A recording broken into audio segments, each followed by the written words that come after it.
갈라디아서 1장 6절에서 10절입니다. 여러분을 그리스도의 은혜 안으로 불러주신 분에게서 여러분이 그렇게도 빨리 떠나 다른 복음으로 넘어가는 데는 나는 놀라지 않을 수 없습니다. 실제로 다른 복음이 있는 것은 아닙니다. 다만 몇몇 사람이 여러분을 교란시켜서 그리스도의 복음을 왜곡시키려고 하는 것뿐입니다. 그러나 우리들이나 또는 하늘에서 온 천사일지라도 우리가 여러분에게 전한 것과 다른 복음을 여러분에게 전한다면 마땅히 저주를 받아야 합니다. 우리가 전에도 말하였지만 이제 다시 말합니다. 여러분이 이미 받은 것과 다른 복음을 여러분에게 전하는 사람이 있다면 그가 누구이든지 저주를 받아야 마땅합니다. 내가 지금 사람들의 마음을 기쁘게 하려 하고 있습니까? 아니면 하나님의 마음을 기쁘게 해드리려 하고 있습니까? 아니면 사람의 환심을 사려고 하고 있습니까? 내가 아직도 사람의 환심을 사려고 하고 있다면 나는 그리스도의 종이 아닙니다. 아멘. 복음을 왜곡시켰습니다. 바울은 오직 예수 그리스도를 믿음으로 구원받는다고 가르쳤습니다. 그런데 율법을 지키고 할례를 받아야 구원받는다는 자들이 나타나 복음을 왜곡시켰습니다. 이단에 빠지는 자들은 하나님의 말씀의 진리에서 벗어납니다. 바른 가르침에서 벗어납니다. 7절에 다른 복음은 없습니다. 복음은 이렇게도 되고 저렇게도 된다는 식으로 말할 수 없습니다. 오직 하나님을 믿어서 구원받습니다. 율법을 지켜서 구원받는 것이 아닙니다. 8절과 9절에 다른 복음을 전하면 저주를 받아야 합니다. 하늘에서 온 천사일지라도 다른 복음을 전하면 저주를 받습니다. 어떤 존재라도 다른 복음을 전하면 저주를 받습니다. 하나님 바로 밑에서 일하는 자라도 그러합니다. 그릇된 복음을 전하면 저주를 받습니다. 말씀을 전하고 가르치는 자들이 바르게 가르쳐야 합니다. 대충 가르치거나 잘못 가르치면 저주를 받습니다. 왜 이렇게 강력하게 말합니까? 우리 신앙의 근본은 복음입니다. 복음은 바로 예수님 자신입니다. 우리가 복음으로 인해서 구원받습니다. 그런데 복음을 잘못 가르치면 사람들이 구원받을 수 없습니다. 그래서 그릇된 복음을 전하면 저주를 받습니다. 율법을 다 지켜서 구원받을 수 없습니다. 율법을 지켜서 구원받을 수 있으면 예수님께서 이 땅에 오시지 않으셨습니다. 율법을 지켜서 구원을 받을 수 없습니다. 그래서 예수님께서 오셨습니다. 그런데 율법을 지켜야 구원을 받는다고 하면 사람들이 예수님을 믿어야 할 필요가 없습니다. 예수님께서 이루신 구원을 무시하는 것이요 사람들을 다시 혼란으로 빠뜨리는 짓입니다. 그래서 저주를 받습니다. 지금도 율법을 지켜서 구원을 받으려고 하는 사람들이 있습니다. 착한 일을 많이 해서 구원을 받으려고 합니다. 잘못된 자들입니다. 오직 예수님을 믿어서 구원받습니다. 성결교회에 대해서 잘못된 비판을 하는 사람들이 성결교회는 성결해야 천국 간다고 한다 하면서 선행을 강조하는 율법적인 교회라고 합니다. 그것은 성결교회를 오해하는 것입니다. 성결교회에서 성결을 강조하는 것은 사실입니다. 그러나 성결해야 천국 간다고 가르치지 않습니다. 예수 믿어서 구원받은 사람으로서 성결애로 나아가야 한다는 것입니다. 성경에서 강조하는 거룩이 바로 성결입니다. 코람데오는 하나님 앞에서 살아가는 것입니다. 코람데오가 성결입니다.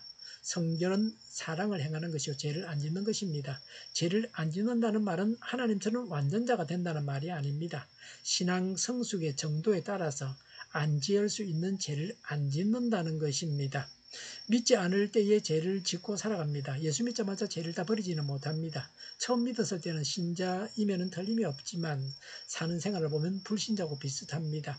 불신 세상에 사던 옛 습관을 가지고 있습니다. 그러다가 성숙해지면 옛 습관을 거의 다 버립니다. 저 같으면 담배 같은 것은 다 끊었습니다. 처음 믿을 때는 술을 한 잔씩 했습니다.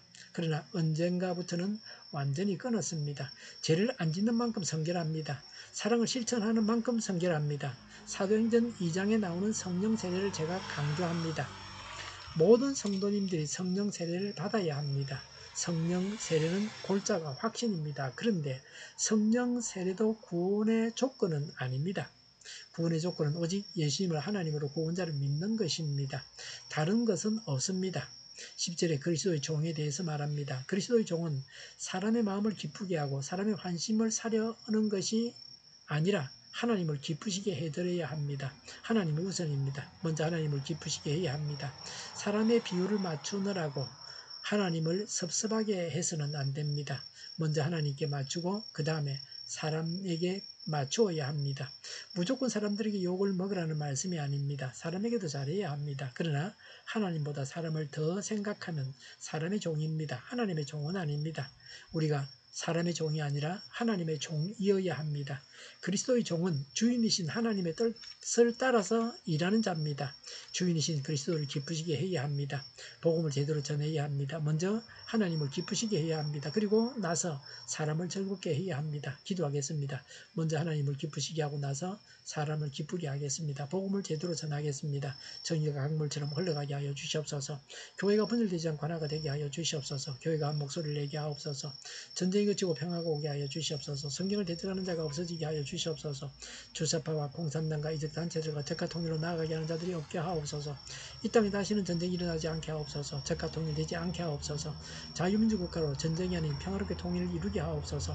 하나님을 대적하는 법과 있어서는 안 될 법을 만들지 않게 하옵소서. 이스라엘 법을 폐기하지 않게 하옵소서. 법원이 온전해져서 재판이 지연되지 않게 하옵소서. 이래 하나님께서 주장하여 주시옵소서. 일하는 자들이 정당한 대우를 받게 하여 주시옵소서. 놀고 먹는 자가 없게 하여 주시옵소서. 일을 만드는 자가 아니고 일을 하는 자가 되게 하여 주시옵소서. 파업과 시비가 그치게 하옵소서. 눈먼 지도자, 악한 지도자, 자기 배만 불리는 지도자가 사라지게 하여 주시옵소서. 앞을 보고 선한 것을 분별해서 알고 앞길을 제시하고 섬기는 지도자만 있게 하여 주시옵소서. 하나님께서 주신 건세로 섬기는 자가 강해지게 하여 주시옵소서. 지도자들과 이 백성들에게 선한 것을 분별하는 지혜를 주옵소서. 나아갈 길을 알게 하시고 취할 것과 버릴 것을 알고 행하여 흥하게 하옵소서. 적절한 때 고칠 것을 고치게 하옵소서. 업무방해가 없게 하시고 업무에 충실하게 하옵소서. 쓰레기 더미를 뒤지지 말고 성경에서 보물을 찾게 하옵소서. 기도하는 기쁨, 응답받는 기쁨, 성도들이 모여서 교제하는 기쁨, 말씀이 주는 기쁨, 예배드리는 기쁨을 누리게 하여 주시옵소서. 우리 동일교회가 만국을 기하게 하여 주시옵소서. 저희의 간절한 간구에 응답하여 주시옵소서. 예수 이름으로 명하노니 모든 변만은 물러가고 몸의 모든 부분들을 온전하게 될지어다. 신유의 기적을 베푸셔서 지금도 저희의 질병을 고쳐 주시옵소서. 병중에 있는 모든 자들을 고치시고 온전케 하여 주시옵소서. 갇힌 자를 풀어서 온전 해방시키고 자유롭게 하여 주시옵소서. 저희와 교회와 나라의 민족을 불쌍히 여겨 주시옵소서. 모든 악한 것들을 제거하여 주시옵소서. 하나님께서 기뻐하시는 교회와 나라가 되게 하시며 경제가 나아지고 경상주지와 무역수지가 흑자를 유지하게 하시며 출산율이 올라가고 출산의 기쁨을 누리게 하여 주시옵소서. 가공한 피들이 건강하게 하나 먹을거리가 되게 하시며 늘 맑은 공기를 마실 수 있게 하여 주시옵소서. 어려운 문제들이 해결되게 하여 주시옵소서. 청인들의 앞길이 열리고 합교의 영광을 누리게 하여 주시옵소서. 우리나라가 마약 청정국이 되게 하여 주시옵소서. 폭염이 사라지고 부산 엑스포를 유치하게 하여 주시옵소서. 오늘도 하나님 안에서 차고 넘치는 삶, 복된 삶을 살게 하여 주시옵소서. 감사와 찬양을 주님께 돌려드리며 예수님의 이름으로 기도하옵나이다. 아멘.